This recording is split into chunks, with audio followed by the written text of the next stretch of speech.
अस्सलाम वालेकुम, आप देख रहे हैं प्रोग्राम आवाम की आवाज़ और मैं हूं आपकी मेज़बान फ़रा इकरार। हम हमेशा ऐसे इश्यूज़ पर बात करते हैं जो सबको मसाइल दरपेश होते हैं। आज हम जिस मसले पर बात करने जा रहे हैं, बल्कि जिस माफिया के बारे में बात करने जा रहे हैं, वो है गदागरी। हम देखते हैं कि गली मोहल्ले चौराहे, किसी मज़ार के पास आप चले जाएं, मार्केट्स में चले जाएं, हर जगह आपको गदागर नज़र आएंगे। उनमें ज़्यादातर अफराद नौजवान होंगे, बहुत सी ख़वातीन ऐसी होंगी जो एक बच्चे को उठाए हुए हैं और वो बच्चा आपको हर वक्त सोता हुआ नज़र आएगा। बहुत से ऐसे लोग आपको जो देखने में माजूर नज़र आ रहे हैं, वो दरअसल माजूर नहीं होंगे, बल्कि उन्होंने भेस बदला होगा। बहुत से ऐसे लोग हैं जो इस तरह पैसे कमाकर नशे पर इस्तेमाल कर लेते हैं, नशावर अशिया ख़रीदते हैं।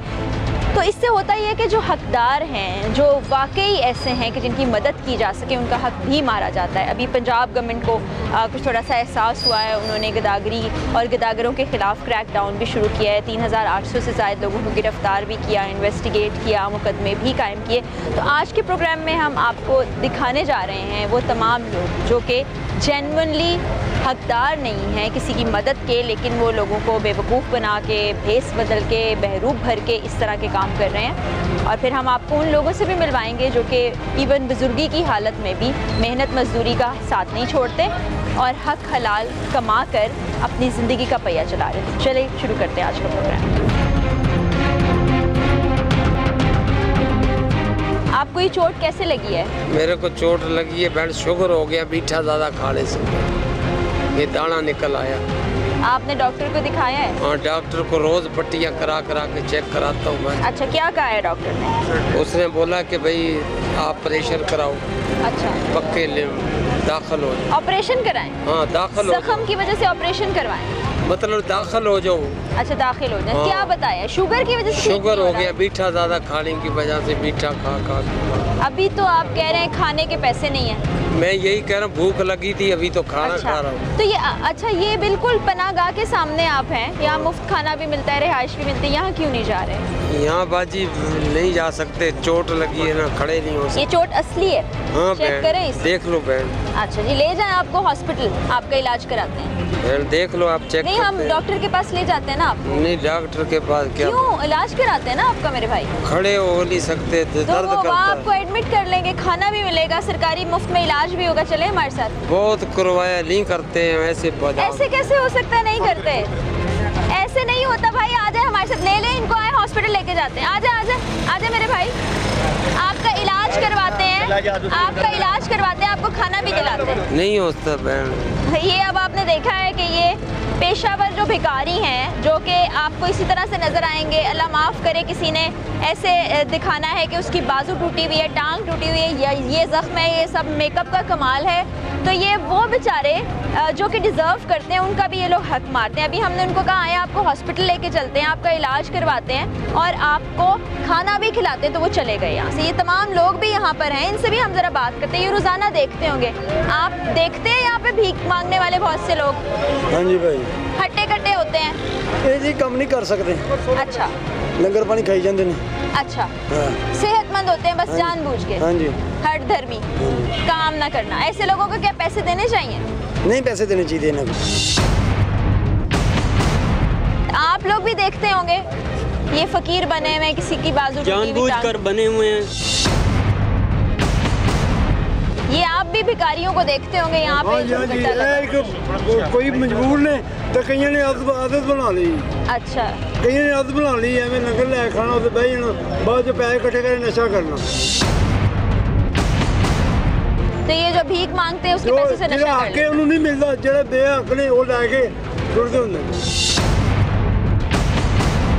आवाम को भी पता है कि ऐसा ही हो रहा है और हमें हर गली मोहल्ले में सड़कों पे भरमार नजर आती है ऐसे ही भिखारियों के। अभी हुकूमत ने क्रैक डाउन करना शुरू किया है, 3800 से ज़ायद फ़कीरों को पकड़ा है, 189 केसेस भी दायर किए गए हैं। उसमें बात यह है ना, जो सफ़ेद पोश लोग हैं, जो बड़ी मुश्किल से अपना गुजारा करते हैं, वो लोग कभी किसी के सामने हाथ नहीं फैलाते, इस तरह सड़कों पर नहीं आते। तो मेरा ख्याल है अगर आप इमदाद करना चाहते हैं तो ऐसे लोगों को ढूंढ के जिनका हक बनता है उनकी मदद कर दें। ये जो फ्रॉड करते हुए सड़कों पे आपको नज़र आ रहे हैं सिर्फ हट धर्मी की वजह से, ये ज़्यादातर इनमें नशे के आदी भी होते हैं, जैसा कि ये सब लोगों ने बताया। उनसे बचें और पहचान करें और करीबी जो आपका थाना है वहाँ पर रिपोर्ट भी करें।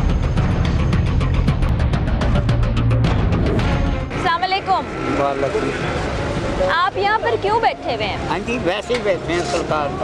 अच्छा, वैसे दरबार हाँ पे जी, हैं? अहीं दरबार से जुमेरात में आई।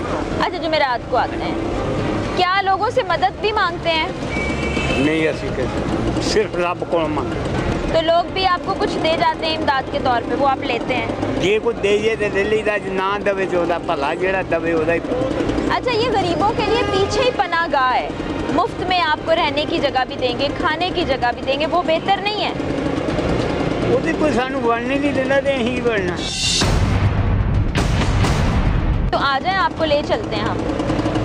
असी घंटे दिहाड़ी इत्थे हैं, मुड़ के घर तुर जीदा। इत्थे ही रह के की कर। तो आपकी दिहाड़ी यही है कि यहाँ आए, आपको जो लोग पैसे दें वो लेके घर चले जाएं? अच्छा, अंदर आपने पनाहगाह में नहीं जाना? नहीं, पर मैं वैसे ही नहीं सुनता। अच्छा, ठीक है। सरकार दे पढ़ाई करते रहीदा। अच्छा, सही। रात लंघ जाती सुबह।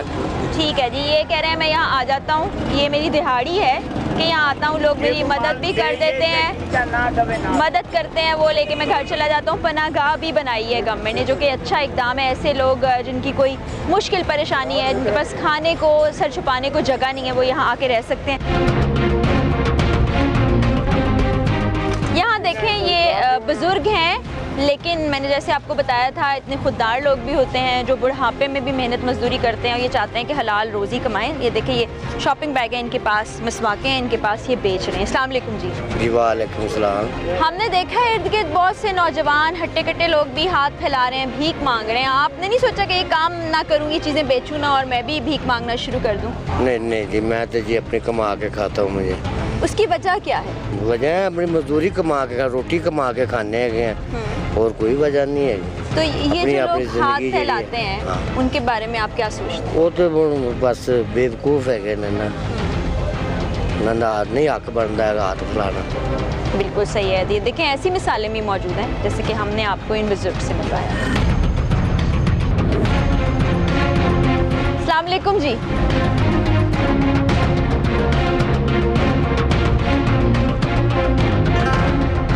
अभी आपने देखा, हम सिर्फ इन खातून से ये पूछना चाह रहे थे, ये जानना चाह रहे थे कि इतनी रात गए यहाँ पर एक बच्ची के साथ ये मौजूद हैं, ऐसा क्यों है, क्या मजबूरी है, क्या परेशानी है, लेकिन वो कैमरे को देख के यहाँ से चले गए।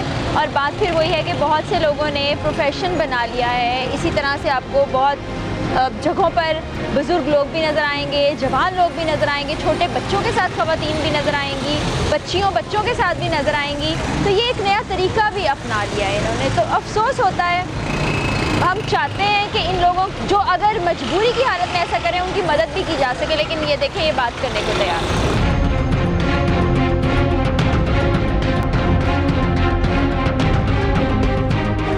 अस्सलाम वालेकुम जी।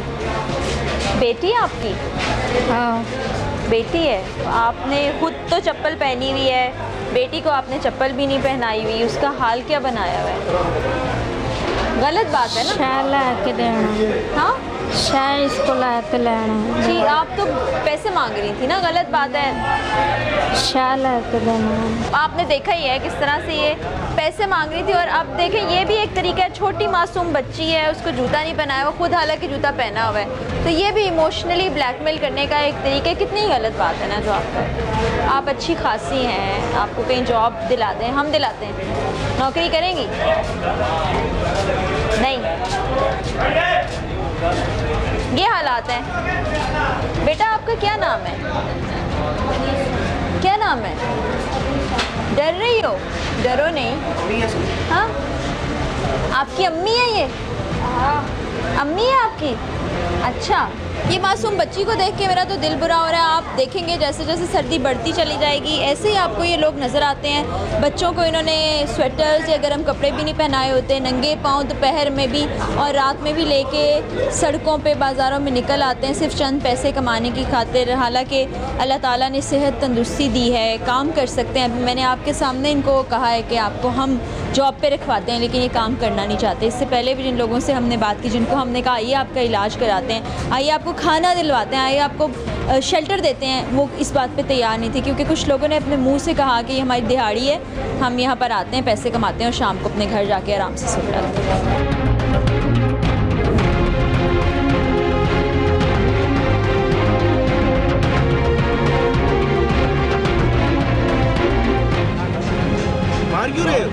मार क्यों रहे हो तुम बच्चे को? जगह आ रहा हूँ। ये क्या तरीका है? कितने पैसे दिन के कमा लेती हैं? ਜਿਵੇਂ ਸਾਰਾ ਦਿਨ ਮਾਇਆ ਭੀਖ ਮੰਗਦੇ ਨੇ, ਅਸੀਂ ਨਹੀਂ ਮੰਗਦੇ ਸਾਰਾ ਦਿਨ। ਸਾਨੂੰ ਕੋ ਆਪਣੀ ਖੁਸ਼ੀ ਨਾਲ हेल्प कर देवे तो ठीक है, नहीं तो ਅਸੀਂ चुप करके बैठे रहते हैं। माफियाज पर हाथ डालना इतना मुश्किल क्यों हो रहा है? पुलिस की तो जुरिस्डिक्शन में सब कुछ आता है। ज़्यादा लोग लाहौर के नहीं बल्कि जो नवाही इलाके हैं वहाँ से माइग्रेट करके लाहौर आते हैं। यहाँ पर बजाय के कोई मेहनत मजदूरी करने के, काम धंधा करने के, वो किसी ऐसे ग्रुप को ज्वाइन करते हैं जिनका काम सिर्फ और सिर्फ भीख मांगना है। छोटे बच्चे की उम्र कितनी है? ये होगा 1.5 साल का होगा। और ये बेटे की आपके? ये 3-4 साल का लड़का है। ये लड़की है, ये लड़का है। अच्छा, तो घर में और कोई नहीं है काम करने वाला? घर में वाले साहब होता, वो तफलीक ना रह जाता। वो कल गाँव में गया है, दवाई लेके आया। अभी उसकी तबीयत ठीक होगी तो फिर वो भी काम करेगा। इसके अलावा कोई काम करने की कोशिश नहीं की आपने कि कोई और नौकरी मिल जाए? और क्या काम करूँ? अगर आपके लिए कोई नौकरी ढूंढे तो आप करेंगी? कोई बात नहीं, जो नौकरी भी मिल गई तो हम कर लेंगे। कर लेंगी। आप कहाँ से आई हैं यहाँ पे? आप मुल्तान से आई हूँ। मुल्तान से आई हैं? आपकी बाकी खानदान वाले मुल्तान में ही हैं? हाँ, कुछ लोग चले गए वापस गाँव में। मुझे ये बताएं कि कोई ये टोकरियाँ खरीदता भी है या नहीं खरीदता है? जानता कोई नहीं लेंदा, कोई शौक ना लेंदा, कोई नहीं लेंदा। कितने पैसे दिन के कमा लेती हैं? हो जाता 400-500। हम भी शाम ने असं नहीं सारा दिन मंगते, जिमें सारा दिन माया भीख मंगते ने, असं नहीं मंगते सारा दिन। सानू को अपनी खुशी नाल हेल्प कर देवे तो ठीक है, नहीं तो असं चुप करके बैठे रहते हैं।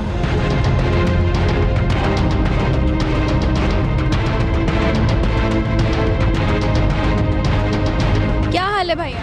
अल्लाह का शुक्र है। ये टोकरियाँ कहाँ से बना के लाए? ये मुल्तान से लेके। अच्छा, मुल्तान से लेके। ये बच्चा कितनी देर का है?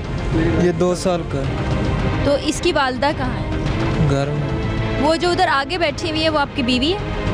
नहीं। इसके साथ 2 बच्चे हैं? नहीं। कितने बच्चे हैं आपके? एक ही बेटी। आप अकेले माँ के बगैर बच्चे को लेके यहाँ आ गए? वो बीबी घर है ना। आपकी बीवी घर है? बच्चा आपने माँ के पास छोड़ने की बजाय अपने साथ रख लिया, क्यों? उठ बैठ नहीं सकता ना। तो माँ ज़्यादा अच्छी संभालेगी या आप यहाँ पे टोकरियों के साथ ज़्यादा अच्छी संभालेंगे? वो संभालेगी, फिर हम भी संभालते हैं। ये बीमार रहती है ना। ये अब आप देख लें, मुझे तो जहन में यही आ रहा है कि जो खातून वहाँ बैठी हैं 2 बच्चों को लेके, ये उन्हीं के साथ हैं। और ये छोटा बच्चा भी, अब आप देखें, आप नॉर्मली देखते हैं बच्चे सो रहे होते हैं, ये बच्चा सो रहा है अभी तक। और ये भी ये छोटा सा बच्चा है और ये कह रहे हैं कि माँ के पास छोड़ने की बजाय मैं उसे यहाँ पर ले आया हूँ। मुझे बताएं कौन सा ऐसा बाप है जो बजाय इसके कि उसका बच्चा घर पे आराम से अपनी माँ के साथ रहे। तो मेरी तो हैरानी से इस वक्त जो है हालत अजीब हो रही है कि इतने छोटे बच्चों को यहाँ लेके बैठे हुए हैं। भाई ये कोई तरीका है? आपने काम करना है, आपने टोकरियाँ बेचनी, बच्चे को तो घर छोड़ के आओ। ठीक है। अब ये ठीक है, इन्होंने कह दिया बड़ी मजबूरी के साथ, बड़ी बेबसी के साथ ना। हालांकि ये कुछ नहीं करेंगे। अभी मेरे सामने ही एक भाई जो हैं वो इनको पैसे भी दे के गए हैं। ठीक है, आपको दुख पहुंचता है, मुझे भी बहुत दुख पहुंच रहा है, लेकिन ये इमोशनली ब्लैकमेल करके और इतने छोटे बच्चे के साथ ये जुल्म कर रहे हैं। अब आप खुद देखें और खुद फैसला कर लें कि ये सेहतमंद इंसान है, ये काम भी कर सकते थे। जॉब क्यों नहीं करते भाई? नौकरी में पढ़ा लिखा नहीं है। तो पढ़े लिखे होने के बगैर भी नौकरियां मिल जाती हैं, बहुत सी नौकरियां होती हैं। यहाँ पे बूढ़े बूढ़े लोग हैं, काम कर रहे हैं, आप नहीं काम कर सकते? वहाँ पढ़ाई लिखाई का काम है ना। हम पढ़ाई लिखाई के अलावा भी काम होते हैं, चौकीदारी होती है, सफाई सुथराई होती है, किसी की हेल्प करना, मतलब घर पे कामों में मदद करना, वो भी होता है ना भाई। वो तो हम मुल्तान में भी कर सकते हैं। यहाँ क्या करने आए हो? यहाँ टोकरियाँ बेचनी। मुल्तान में नहीं टोकरियाँ बिकती? नहीं। यहाँ कौन टोकरियाँ खरीद रहा है? सिर्फ टोकरियाँ रख के बैठ के भाई भीख मांगने का जरिया, और छोटे बच्चे को लेके बैठे। खुद तो आप जो मर्जी करो, उस बच्चे का क्या कसूर है? जी वो बिल्कुल कनेक्शन समझ आ गया है। एक खातून वहाँ बैठी है 2 बच्चों को लेके, ये यहाँ बैठे हैं। वो छोटा बच्चा पता नहीं सिरप पिलाते हैं, क्या करते हैं, उनको सुला देते हैं। आज तक मैंने छोटे बच्चे को कभी जागते नहीं देखा। और फीडर खाली है, उसके मुंह में डाला हुआ है। मुझे तो तरस आ रहा है इन छोटे बच्चों के ऊपर। और ये जवान जहान है, कोई अल्लाह माफ़ करे बीमारी है, तकलीफ़ नहीं है, कोई भी ऐसा जी होश इंसान है वो बच्चे को माँ के पास छोड़ के घर आएगा कि दूध पीछे बच्चे को साथ ले आएगा? उस वक्त बच्चे की हालत देखिए, वो कितना निढाल है, उसको पता नहीं क्या नशावर चीज़ें पिलाते हैं, क्या करते हैं। ये तो इन लोगों का हाल है। मार क्यों रहे हो तुम बच्चे को? जगह आ रहा हूँ। ये क्या तरीका है? तुम जो ऐसी बातें कर रही हो कैसे कर रही हो? कैसे बच्चों को लेके तुम यहाँ पर आ गए हो? हम ये 2 साल का बीमार है, इसका क्या करूँ? अपने घर पे रहे, बच्चा बीमार है, तुम उसको लेके सड़क में इस तरह कचरे में गंदगी में फेंकोगे उसे? कुछ शर्म आनी चाहिए। बच्चे के बाप हो या जल्लाद हो तुम? मुझे तो ये भी नहीं लग रहा कि तुम्हारा अपना बच्चा किराए पे लेके आ जाते हो तुम लोग। उस बच्चे को मार रहे हैं, उस बच्चे को मार रही। क्या तुझे क्या होता है? बात करने की तमीज नहीं है? उधर औरत बैठी हुई है बच्चों को लेके, ये यहाँ पर बैठे हुए और इनकी बातें आप सुन लें। बेटा ये रोजाना यही होता है? जी, हम यहाँ पर ऊपर फ्लैट पे रहते हैं। ये रोजाना डेली यहाँ से लेके वहाँ तक ये चक्कर लगाते हैं। ये टोकरियाँ उठाई होती हैं इन्होंने, बच्चे इनके पास ही होता है, कभी यहाँ पर बैठे होते हैं, कभी वहाँ पर आगे बैठे होते हैं। बच्चे ऐसे मतलब कि नींद में ही होते हैं। बच्चा इसी हालत में होता है ना? अभी भी आप लोग देख रहे हैं बच्चा बिल्कुल बेहोशी की हालत। जी जी बिल्कुल ऐसे ही है। आप लोग भी रोज देखते हो, आप यही होते हो? जी ऐसे ही है, मैं रोज़ यहाँ वेटरी करता हूँ तो रोज़ाना देखता हूँ ये टोकरियाँ होती है, ये बच्ची होती है, वो चक्कर लगाता है इसलिए। और उधर एक खातून भी बैठी हुई है 2 बच्चों के साथ, उसके पास भी टोकरियाँ, उधर बर्गर वाली शॉप के सामने होती है। वो ऐसा ही लगता है जैसे इसकी बेगम हो और उसके 2 बच्चे हों। मैंने देखा है अक्सर, जब मुझे तकरीबन महीना हो गया है को, मैंने देखा है इसको, वो होती है और इसका वो साथ होती है। हाँ जी बिल्कुल होती है। देखते हैं आप लोग भी, सब देखते हैं इसको रोजाना यहाँ पर? आप भी बेटा यहाँ पे काम करते हैं? रोज देखते हैं। तो वो जो आंटी आगे बैठी हुई है खातून, वो इसके साथ होती हैं? अब ये देख लें, यहाँ पर हम उसके लिए नौकरी ढूंढने की बात कर रहे थे, उसको बेचारी को मजलूम समझ के, तो ये दोनों हजरत और वो खातून यहाँ आते हैं, 2 बच्चे उनके पास होते हैं, छोटी बच्ची उसके पास। अभी वो भी देख लेते हैं ना। हाँ क्या है? मेरी हमशीरा है। अब ये कह रहा है वो मेरी बहन है। पहले कोई रिश्ता नहीं था, इसने कहा वो औरत मुझे नहीं पता कौन है कौन नहीं, अब वो बहन निकली है। ये सिर्फ एक स्टंट है और आपको इमोशनली ब्लैकमेल करने के लिए। और उसके बच्चे की भी हालत आपने देखी, इसकी बच्ची की भी हालत देखी है। मतलब आपको अल्लाह ताला ने औलाद इसलिए दी है कि आप उसके साथ ये सलूक करें, मतलब हद हो गया। चीको यहाँ तुम कह रहे हो बच्ची बीमार है, तो उसको लेके अस्पताल क्यों नहीं जाते, इलाज क्यों नहीं कराते? वो सरकारी अस्पताल में जाते हैं ना, जो बाहर की दवाएं लिख देते हैं ना, वो महंगी होती हैं। अभी हम लेके जाते हैं ना, बच्ची का इलाज हो जाएगा। पूरी नहीं होती, इसका इलाज करें। ये इसको मरने के लिए ऐसे छोड़ोगे? इसकी भी दवाई ले रहे हैं और रोटी भी खा रहे हैं। मेरी बात सुनो, अच्छे भले हो ना, सेहतमंद हो ना, खुद को तो कोई बीमारी नहीं है, ज़हन भी ठीक काम करता है, तो काम क्यों नहीं करते? काम भी करते हैं, काम नहीं है। क्या काम करते? ये काम है तुम्हारा? टोकरियाँ बेच नहीं रहे हैं। किसने खरीदी है अभी तक टोकरी, बताओ? एक बिकी है। एक कितने की बिकी है? 300 की। हाँ 300 की एक टोकरी बेच ली हो, तुम्हारी दिहाड़ी पूरी हो गई। इमदाद कितनी करते हैं लोग? जैसे ये टोकरी में पैसे डाल के वो कितने पैसे हो जाते हैं? और कुछ भी नहीं। अच्छा जी, ये अभी कह रहा है कि अब मुझे जाने दें, बच्ची मेरी अपनी है, मैं इसको कहीं नहीं भेजना चाहता। मेरे सामने काम करता हूँ ना, कपड़े की दुकान है मेरे सामने, अगर ये मुझे नज़र आ गया तो कल मैं आपको फ़ोन कर दूंगा, ठीक है ना? ये छोटे छोटे बच्चे भी है तो चाइल्ड लेबर, लेकिन बहरहाल ये कमाई तो कर रहे हैं ना, तो इनको नौकरी नहीं मिलती, अब नौकरी ढूंढ के देंगे। और ये भाई ने वादा किया है हमसे कि अगर ये इनको यहाँ पर नजर आएंगे तो फ़ौरन हमें कॉल करेंगे। हमारे अलावा 15 पे या चाइल्ड प्रोटेक्शन ब्यूरो पे भी आपने कॉल करनी है।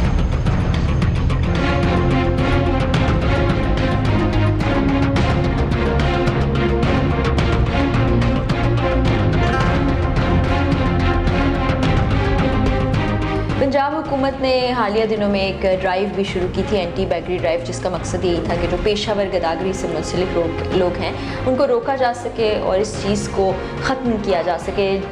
थोड़े अरसे के लिए ऐसा महसूस हुआ था कि शायद सड़कों से गदागर ख़त्म होने जा रहे हैं, लेकिन फिर ऐसा नहीं हुआ। अब दोबारा से हम आपको दिखा रहे हैं कि किस तरह से लाहौर की सड़कों, चौक चौराहों पर उन्होंने कब्ज़ा जमाया हुआ है। तो इस बारे में हम मज़ीद मालूमात लेंगे। समा फैमिली के मेंबर हैं, आप उनको मुख्तलिफ इवेंट्स पर रिपोर्टिंग करते हुए देखते रहे हैं। जहांगीर हमारे साथ मौजूद हैं, उनसे अस्सलाम वालेकुम। जहांगीर कैसे हैं आप? जहांगीर, एंटी बैगरी ड्राइव शुरू हुई थी, बड़े जोश जज्बे से शुरू की गई, गिरफ्तारियाँ अमल में आई, FIR दर्ज हुई, लेकिन उसके बाद फिर वही हाल हम देख रहे हैं। इसमें इस तरह से है कि ये कोई पहली दफ़ा ये ड्राइव नहीं शुरू की गई या गिरफ्तारियों का सिलसिला, मुकदमात के इंदराज का सिलसिला ये पहली दफ़ा नहीं हुआ। इससे पहले भी बारहा पुलिस इस तरह के क्रैकडाउन कर चुकी है, लोगों को अरेस्ट कर चुकी है, FIRs दर्ज कर चुकी है, लेकिन उसके बावजूद सूरत हाल जू की तू बरकरार रहती है। उसकी सबसे बड़ी वजह यह है कि जब इनको गिरफ़्तार किया जाता है तो अगले ही रोज़ या कुछ रोज़ बाद इनकी बेल हो जाती है, रिहाई मिल जाती है, क्योंकि कोई ऐसा सख्त कानून नहीं कि इन लोगों को कोई सज़ा हो या इनको रोका जा सके, मुस्तकिल इसका कोई हल तलाश नहीं किया जा सका। अभी तक सिर्फ और सिर्फ FIR और गिरफ्तारियों तक इंतज़ामिया की या पुलिस की कार्रवाई महदूद है। सख्त कानून साजी जब तक नहीं हो जाती और इन भिखारियों के पीछे जो माफियाज बैठे हुए हैं उनके ख़िलाफ़ कानूनी कार्रवाई अमल में लाकर हमेशा के लिए उनको इस शहर से या सूबे से किसी और जगह पर मुंतकिल नहीं किया जाता या बाहर नहीं निकाला जाता, उस वक्त तक ये सिलसिला इसी तरह से चलता रहेगा। अब इस साल की बात करें तो पुलिस ने दावा किया कि जी बहुत सख्त क्रैकडाउन स्टार्ट किया गया है। 4000 से ज़ायद मुकदमात दर्ज किए गए और 4800 से ज़ायद मुख्तलिफ पॉइंट से भिखारियों को गिरफ़्तार किया गया, जिनमें 400 से ज़ायद ख़वातीन शामिल हैं और 4000 के लगभग इसमें मर्द और बच्चे शामिल हैं जिनको के गिरफ़्तार किया गया। लेकिन जब इनको गिरफ़्तार किया जाता है तो थाने मुंतकिल किया जाता है, जिसके बाद जो बच्चे हैं उनको चाइल्ड प्रोटेक्शन ब्यूरो टेकअप करता है और अगले रोज़ या तो उनकी बेल हो जाती है या हुकूमत के पास भी इतने वसाइल नहीं, इंतज़ामिया के पास भी इतने वसाइल नहीं कि इनको किसी जगह पर मुंतकिल करके वहाँ पर इनकी रिहेबिलिटेशन की जा सके। अगर एक रफ़ आइडिया हम लगाने की कोशिश करें तो मुझे लगता है कि लाख से भी ज़्यादा तादाद में ये लाहौर के मुख्तलिफ स्पॉट्स पर मौजूद होंगे। अगर हम पूरे पंजाब या पूरे पाकिस्तान की बात करें तो तादाद बहुत बढ़ जाती है। तो इसके लिए माफियाज़ पर हाथ डालना इतना मुश्किल क्यों हो रहा है? पुलिस की तो जुरिस्डिक्शन में सब कुछ आता है। इसमें इस तरह से है कि इनकी तादाद कोई हतमी फिगर अभी तक सामने नहीं आ सका। उसकी एक वजह ये है कि अब 4000 तो पुलिस ने गिरफ़्तार करने का दावा किया। अगर 4000 गिरफ़्तार हुए हैं तो आप सोचें कि बाकी बैकअप पे कितने लोग होंगे, और इनमें से ज़्यादा लोग लाहौर के नहीं बल्कि जो नवाही इलाके हैं, मज़ाफ़ाती इलाके हैं, देहात हैं, इस सूबे के दूसरे शहर हैं, वहाँ से माइग्रेट करके लाहौर आते हैं। यहाँ पर बजाय के कोई मेहनत मजदूरी करने के, काम धंधा करने के, वो किसी ऐसे ग्रुप को ज्वाइन करते हैं जिनका काम सिर्फ़ और सिर्फ भीख मांगना है। यानी आप ये देखें कि ये एक एस्टेब्लिश इलीगल बिजनेस बन चुका है कि ऐसे लोगों को जिसमें भर्ती किया जाए कि वो सिर्फ़ और सिर्फ भीख मांगने के लिए यूज़ किए जाएंगे। जितना वो दिन में कमाएंगे उतना उसमें से परसेंटेज जो है वो उस ग्रुप लीडर को, गैंग लीडर को दी जाएगी, और उसमें से भीख मांगने वाले की उजरत या मजदूरी जो है एक दिन की वो उनके साथ मुख्तस कर दी जाएगी कि उसको इतना अदा किया जाएगा। अब रही बात कि इनके ख़िलाफ़ जो माफियाज़ हैं, इनके पीछे बैकअप पे कौन है, उसको अभी तक कोई ऐसा इदारा इस्टेब्लिश नहीं किया जा सका जो स्पेसिफिकली इन पर काम करे, इनके ख़िलाफ़ ऑपरेशंस करे, इनके बैकअप पे जो लोग हैं, जो माफियाज़ हैं, उनको गिरफ़्तार किया जाए या बेनकाब किया जाए। अली हसन, कहाँ से आए हो? मैं घर से भागा था। क्यों? घर वाले नशा करते हैं। हम इनको भीख देते हैं तो ये बच्चे सड़कों पे मौजूद हैं। अगर हम भीख इनको देना बंद कर दें और इनकी रिहेबिलिटेशन का सोचना शुरू कर दें तो शायद ये चीज़ बेहतर हो जाए। जैसा कि हम आपको आज के प्रोग्राम में भी दिखा रहे हैं, आप अगर बाहर घर से निकलें तो आप खुद भी देखते हैं कि गदागरी के पेशे में कोई उम्र की कैद नहीं है। यहाँ पर मासूम बच्चे भी आपको मिलेंगे, बुज़ुर्ग भी मिलेंगे, नौजवान और जवान भी मिलेंगे, और ऐसा नहीं है कि ये सब किसी मजबूरी के तहत या गुर्बत की वजह से सड़कों पर आए हैं। दरअसल इन्होंने पेशा बना लिया है गदागरी को, और पूरा पूरा ख़ानदान मुख्तलिफ़ सड़कों पर आपको दिखाई देता है, जहाँ पर वो भीख मांगने के बाद रात में एक अच्छी खासी रकम कमा के वापस लौटते हैं। एक इदारा बनाया गया है हुकूमत की जानिब से, चाइल्ड प्रोटेक्शन ब्यूरो के नाम से, जहाँ पर छोटे बच्चों के राइट्स को प्रोटेक्ट करने की कोशिश की जाती है। यहाँ पर वो बच्चे जो गदागरी से मुंसलिक होते हैं बराह रास्त या बिलवास्ता तौर पर, या उनके वालिदैन उनको लेकर सड़कों पर आते हैं, उनको यहाँ लाया जाता है, उनकी बहबूद के लिए काम किया जाता है, कोशिश की जाती है कि उनकी ज़िंदगी बेहतर हो सके। लेकिन इन लोगों को भी बहुत ही मुश्किलों का सामना करना पड़ता है। तो इस वक्त हम DG child protection bureau Shuja Qutub Bhatti साहब के साथ मौजूद हैं। उनसे हम मज़ीद आदाद शुमार भी जानते हैं, ये भी जानते हैं कि किन किन चैलेंजेस का इनको सामना है और इस वक्त कितने बच्चे इस सेंटर में मौजूद हैं। अस्सलाम वालेकुम। खैरियत से हैं आप? अल्लाह का शुक्र, ठीक है। बहुत अच्छा इदारा है, मुख्तलिफ सतह पर बच्चों की फलाह बहबूद के लिए आप काम कर रहे हैं। गदागरी के ख़िलाफ़ एक कैंपेन हुई है अभी पंजाब भर में, तो मुझे ये बताइए कि आपके इदारे ने कैसे पार्टिसिपेट किया, कितने बच्चों को वहाँ से रिकवर करके यहाँ लाए? हमारी 4 टीम्स हैं, सुबह 8 से 12 बजे तक, फिर 12 बजे टीम निकलती तो शाम 5 बजे तक, फिर 5 बजे निकलती तो रात 9 बजे तक, और फिर आखिरी टीम रात 9 बजे से रात 12 बजे तक हम करते हैं। ठीक। बच्चे को रेस्क्यू करके यहाँ पे लाते हैं। सही। और हमारे यहाँ इसका प्रोसीजर ये है कि यहाँ पे चाइल्ड प्रोटेक्शन कोर्ट है जिसमें बच्चे को हम पेश करते हैं। उसके बाद कोर्ट हमें कस्टडी उसकी ग्रांट करती है, तो हम बच्चे को अपने पास रखते हैं और बच्चे की फौरी तौर पे psychological, medical and other rehabilitation जो उसकी इश्यूज़ है उसके ऊपर हम काम करना शुरू कर देते हैं। हमारी प्रेफरेंस ये होती है कि बच्चा यहाँ पर रहे। हमारे यहाँ अंदर एक स्कूल है, इस स्कूल के अंदर वो एजुकेशन ले, लेकिन अनफॉर्चुनेटली चूँकि ये पेशे से मुंसलिक लोग हैं तो माँ बाप आके उसी कोर्ट में एप्लीकेशन देता है कि बच्चा हमारा वापस कर दिया जाए। बेशक हम उसको स्कूल में यहाँ पे दाखिल करके पढ़ा रहे हों तो वो कोर्ट उसको कस्टडी अगर वापस ग्रांट कर देती है तो हमारी मजबूरी है फिर बच्चा उसके हवाले हम करेंगे। पिछले 2 महीने में जो हमने इसके ऊपर, हमारी पंजाब गवर्नमेंट ने इसके ऊपर बहुत काम किया है, पुलिस ने हमारे साथ बहुत असिस्ट किया, क्योंकि चाइल्ड बैगर को आप सेपरेट नहीं देख सकते। चाइल्ड बैगर के साथ एक अडल्ट बैगर का फिनोमेना है। उसका माँ बाप या ऑपरेट करने वाला बंदा भी वहीं पे भीख मांग रहा होता है और उसकी नज़र उन बच्चों पे भी होती है जो बच्चे भीख मांग रहे होते हैं। तो वो जो अडल्ट बैगर्स हैं उसको रेस्क्यू करना या उसके ख़िलाफ़ कार्रवाई करना मेरे इस ब्यूरो का मैंडेट नहीं है। तो सोशल वेलफेयर डिपार्टमेंट और पुलिस ने उसके ऊपर कार्रवाई की और पिछले 2 महीने में कम जो ऑलमोस्ट 5000 FIR दर्ज हुई उनके ऊपर। इसके बाद लोगों ने देखा कि सड़कों के ऊपर ये लाहौर की जो इतनी बड़ी आबादी है उसकी सड़कें बैगर फ्री हो गई थी। अब फिर वो क्योंकि फोकस उसके ऊपर जब किसी महकमे का थोड़ा सा कम होता है तो वो दोबारा आना शुरू हो जाते हैं। लेकिन हम बच्चे को रेस्क्यू करते हैं, बच्चा यहाँ लेके आते हैं। पिछले 2 महीनों में हमारे जो 8 सेंटर हैं पंजाब में, उनमें सारों में कैंपेन्स ही हो रही हैं। तो कम से कम 1000 से ज़्यादा बच्चे इस वक्त हमारे पास मौजूद हैं पूरे सेंटर्स में।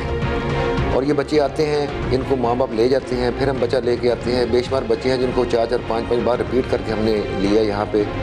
तो अगर इसको देखा जाए तो ये तो थाउजेंड्स में चली जाती है तादाद जिनको हम रेस्क्यू करते हैं। ठीक है। प्रॉब्लम सिर्फ ये है, आपकी तवज्जो से मैं एक गुजारिश ज़रूर करूँगा कि मुआशरे में एक रिस्पॉन्स जनरेट होना चाहिए। जब तक हम इसको गवर्नमेंट जितना मर्जी इसके ऊपर काम कर ले, जितना मर्जी इफेक्टिव लॉ बना ले, उसकी इम्प्लीमेंटेशन जितनी मर्जी अच्छे तरीके से कर ले, उस वक्त तक वो कामयाब नहीं होता जब तक हम मुआशरे के तौर पर रिस्पॉन्ड नहीं करते।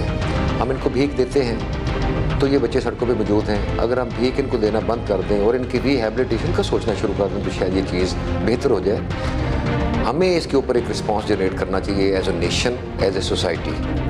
तो उसके ऊपर चूँकि लोग इनको, मैं बच्चों के इंटरव्यू करता हूँ यहाँ पे, जब बच्चे इनको लाते हैं तो मैंने कोई भी बच्चे ऐसा नहीं देखा जिस बच्चे का मैंने इंटरव्यू किया और उसने मुझे ना बताया कि वो 1500 से लेके 2000 रुपये रोज़ाना उसकी भीख मांगने की कमाई है।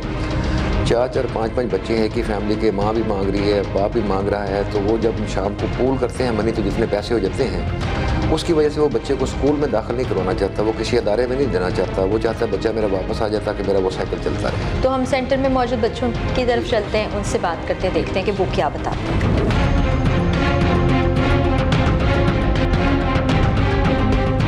इस वक्त जिन बच्चों के साथ मैं मौजूद हूँ, मुख्तलिफ़ इलाकों से उनको यहाँ लेकर आया गया। जैसे कि मैंने आपको बताया कि पेशावर गदागरी से इन बच्चों को मुंसलिक कर दिया गया और ये अकेले नहीं होते थे, बाज़ औक़ात इनके वालिदैन इनके साथ होते थे, बाज़ औक़ात ये खुद भी होते थे।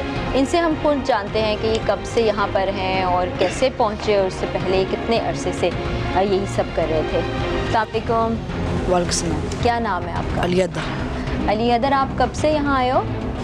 साल हो गए। यहाँ आने से पहले क्या कर रहे थे? भीख मांगना। और जिस जगह पर आप भीख मांगते थे वो कौन सा इलाका था, कुछ पता है? दरबार। दाता दरबार था। अच्छा, दाता दरबार पे आपको लेके कौन आता था? नहीं, मैं खुद ही चले जाते थे। तो आपका घर क्या करीब था? नहीं, दूर था। कितना दूर? फैसलाबाद था। फैसलाबाद से आप दाता दरबार आते? यस। तो फिर रहते कहाँ? नहीं, मैं वैसे ही भागा था घर से भाग गए थे। तो क्यों, वजह क्या बनी भागने? हाँ जी, वैसे घर वालों ने ढूंढा नहीं? पता नहीं। फिर यहाँ पर आपको कौन लेके आया? इदारा खुद ही आपको लेके आ गया। तो अब आप यहाँ रहना चाहते हो या वापस जाना चाहते हो? जहाँ पे रहना चाहते हो। यहीं पे रहना चाहते हो, पढ़ना चाहते हो? अस्सलाम वालेकुम। वालेकुम सलाम। आपका क्या नाम है? अली हसन। अली हसन, कहाँ से आए हो? मैं घर से भागा था। आप भी घर से भाग गए थे? क्यों? घर वाले नशा करती हैं। ये आपको कैसे पता? मैंने देखा था उनको। अब्बू? वालदा। तो यहाँ पे खुश हो? अम्मी आई थी मिलने? नहीं, अम्मी होने को नहीं पता, मैं इधर हूँ। तो जब आप अपने घर में थे तो आप अम्मी को कहते नहीं थे कि मुझे पढ़ने जाना है, स्कूल जाना है? वो मुझे काम पे डाला था उन्होंने। काम क्या भला?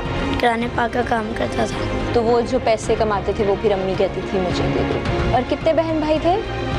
2 भाई थे, एक भाई फोत हो गया, अकेला भाई। अच्छा, तो 3 बहनें हैं। अच्छा। आप बड़े थे, छोटे थे, कौन सा नंबर था? मैं बड़ा हूँ भाई से, वो कौन सा फोत हुआ है। तो अभी यहाँ कौन सी क्लास में पहुँच गए हो? नर्सरी में ही हूँ। बाज़ औक़ात वालिदैन देखें ना बच्चों के साथ कितनी ज़्यादती कर देते हैं कि वो पढ़ना भी चाह रहे होते हैं, फिर उनको इस तरह काम पे लगा देते हैं। इस बायस बच्चे घरों से भाग भी जाते हैं, लापता होते हैं। और ये तो खुशकिस्मती इन बच्चों की कि ये चाइल्ड प्रोटेक्शन ब्यूरो में मौजूद है, वरना बाहर सोसाइटी में इनके साथ क्या होता है, ह्यूमन ट्रैफिकिंग के ज़रिए कहाँ से कहाँ पहुँच जाते हैं, या बच्चों से जिस तरह के काम लिए जाते हैं और फिर एडिक्शन की तरफ चले जाते हैं, वो बड़ा अफसोसनाक है। ये बच्चा भी साथ ही बैठा हुआ, इससे भी हम बात करते हैं। आपका क्या नाम है? अली हैदर। अली हैदर, कहाँ से आए हो? दरबार दादा साहब। आप भी दरबार से आए हो? तो आपका घर पास था? नहीं, शहर हाफिजाबाद में। हाफिजाबाद से आए हो, तो वहाँ से यहाँ कैसे पहुँच गए? मैम जी वहाँ से मतलब मैं गुजरावाले गया था, 100 रुपया दे के वहाँ से सीधा लाहौर आया हूँ। और घर से क्यों निकल गए? वो ना घर मेरी मामा ने ना आगे शादी कर ली थी, घर वाले नहीं थे, ताए चाचे रखते थे। मामा बोलते थे जिसने इसको रखा वो मेरे चोरी, जो मेरे साथ चोरी हुई है वो भरेगा। ओहो, तो फिर आप खुद ब खुद घर छोड़ के आ गए? जी। तो फिर आपको किसी ने बताया था लाहौर चले जाओ, या आपने खुद सोचा था? खुद आया था, वो दाता साहब का नाम है हमारे, मतलब कि बोलता ना दाता साहब ऐसा है वैसा अच्छा है, वहाँ दरबार है। तो मैम जी मैं वो दाता साहब का सोच के लाहौर आ गया था। डर नहीं लगा था कि मैं ऐसे जा रहा हूँ इतनी दूर, कोई मेरा मैम जी कभी कभी लगा था, फिर नहीं, जब यहाँ पे आके रहने लगा फिर डर नहीं लगता। जब आप लाहौर आए थे दाता दरबार, तो तब कहाँ रहते थे? दाता दरबार के अंदर। वहीं सो जाते थे, खाना वगैरह भी वहीं खाते थे? जी। और लोगों से पैसे के लिए कहते थे? जी मैम जी, दाता दरबार मांगता था, मीनार पियाजगर मांगता था। तो फिर यहाँ पर कौन लेके आया? जी चाइल्ड प्रोटेक्शन वाले लेके आए। आप लोग एक साथ ही आए थे? हम इकट्ठे दोस्त हैं उधर के। अब पढ़ने में ध्यान लग रहा है? यस। तो अभी ये बताओ कितना सीखा है? मैम जी मुझे एलिवे भी सीखी है, ABC भी सीखा, 1 to 100 तक आती है। अच्छा, 100 तक आती है, सही वाली। अच्छा, मुझे ये बताओ कि इन सबसे मैंने पूछ लिया ये क्या बनेंगे, आप क्या बनोगे? मैं अच्छा ईमानदार पुलिस वाला बनूंगा। ओए होए होए, पुलिस वाला, अच्छा ईमानदार पुलिस वाला, जिसकी हमें बहुत ज़रूरत है। चलो भाई, अल्लाह ताला आप सबको कामयाब करे। ये अच्छा हुआ कि आप लोग यहाँ आ गए हो, आप पढ़ोगे लिखोगे, बड़े ऑफिसर बनोगे, और आपने परेशान नहीं होना, बिल्कुल नहीं रोना। देखो आपके लिए अच्छा हो गया ना, आप यहाँ पर आ गए, अब इतने अच्छे दोस्त भी मिल गए। बाइट होते हैं, नशे में लगना, जिंदगी खराब होती है ना। हम नशे भी करते थे। नशे भी करते थे? क्या? हम ये भी पीते थे, भी पीते थे। ये देता कौन था? हम जी वहाँ पे बेचते थे। तो आप जो पैसे लोगों से लेते थे तो उसकी वो खरीद लेते थे? आपने भी ऐसा कुछ किया था? थोड़ा नशा किया, मैं आपने नहीं किया? बड़ी अच्छी बात, बड़ी अच्छी बात है। आप तो इतने छोटे हो, आपने तो कोई ऐसी चीज़ ट्राई नहीं की? नहीं, इसको 5.5 साल हो गए। इसके छोटे इधर दोस्त भी हैं, वो फैसलाबाद गए हैं। इसके साथ वाले फैसलाबाद चले गए, जो मेरे से पहले यहाँ पे तारे। 5 साल इसने माँ पियो की शक्ल भी नहीं देखी, नशे भी बहुत करते हैं। आपने इन बच्चों की गुफ्तगू भी सुनी, अपनी उम्र के बच्चों से कहीं ज़्यादा मैच्योरिटी आपको इनमें नज़र आई होगी। जिन हालात को इन्होंने देखा, कोई भी नहीं चाहता कि उनकी औलाद इन हालात से गुज़रे, लेकिन वो बेहिस वालिदैन जो ये सब कुछ करते हैं, या वो बेहिस वालिदैन जो अपने हाथ से बच्चों को गदागरी पे लगाते हैं, कुछ साथ लेके जाते हैं, एक टूल के तौर पर इस्तेमाल करते हैं। खुदारा कोई अल्लाह से ही डर लें, बाकी तो आपको क्या कहा जाए। और आज के प्रोग्राम में हमने आपको दिखाया कि किस तरह से छोटे बच्चों को टूल के तौर पर इस्तेमाल किया जाता है। वो साहब भी आपने देखे जो अपनी एक छोटी सी बच्ची को लेके उसको सिरप पिला के नींद में और फिर उसके साथ कैसा सलूक कर रहे थे, वो आपने देखा। उसके अलावा हमने जगह जगह आपको पेशावर फ़कीर दिखाए जो कि अपने आप को ज़ख्मी साबित करके या अपने आप को माजूर साबित करके हाथ फैला रहे हैं, लोगों से हमदर्दी हासिल करना चाहते हैं। ये असल हकदार नहीं है। ये मजबूरी के तहत सड़कों पर नहीं आए हैं, इन पर गुर्बत ने कोई असर नहीं डाला है, ये सिर्फ हठधर्मी का शिकार हैं। ये एक आसान आमदन चाहते हैं और जो खुदा तरस लोग हैं वो उनको पैसे देते भी हैं।